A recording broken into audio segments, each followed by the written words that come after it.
बांग्लादेश में हालात लगातार बिगड़ रहे हैं। न सिर्फ हिंदुओं के खिलाफ हिंसा हो रही है, बल्कि कानून व्यवस्था भी खराब हो रही है।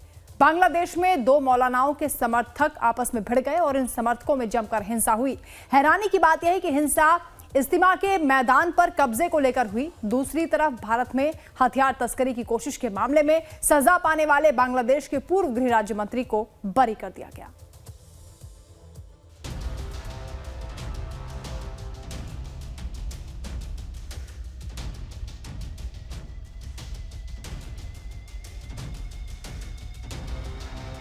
बांग्लादेश में दो मौलानाओं के समर्थक आपस में भिड़ गए।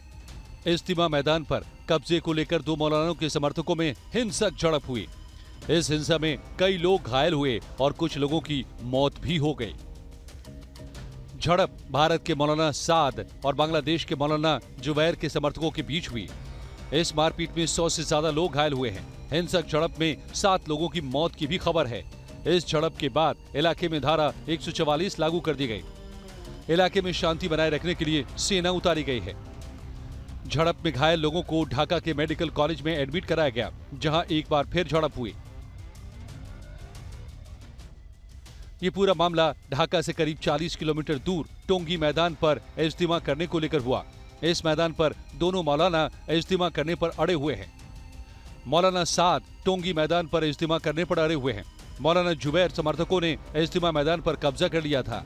मंगलवार सुबह 3:30 बजे मौलाना साद समर्थक भी मैदान पर पहुंच गए। इसके बाद झड़प शुरू हो गई और पुलिस के पहुंचने से पहले ही लाशें गिर गई। दरअसल टोंगी इज्तिमा 2 चरणों में होता है, जबकि मौलाना जुबैर समर्थक इसे एक ही चरण में कराने की मांग कर रहे हैं। जुबैर समर्थक मौलाना साद को भारत का एजेंट बता रहे हैं और साद समर्थकों के साथ अक्टूबर से ही हिंसा हो रही है। एक तरफ बांग्लादेश में अलग अलग प्रकार से हिंसा हो रही है और प्रशासन हिंसा नहीं रोक पा रहा। दूसरी ओर बांग्लादेश लगातार भारत विरोधी काम भी कर रहा है। बांग्लादेश ने उल्फा चीफ की मौत की सजा भी कम कर दी है। परेश बरुआ की सजा को अब उम्र कैद में बदल दिया गया है। इसके अलावा बांग्लादेश के पूर्व मंत्री लुत्फुज्जमान बाबर को बरी कर दिया गया है।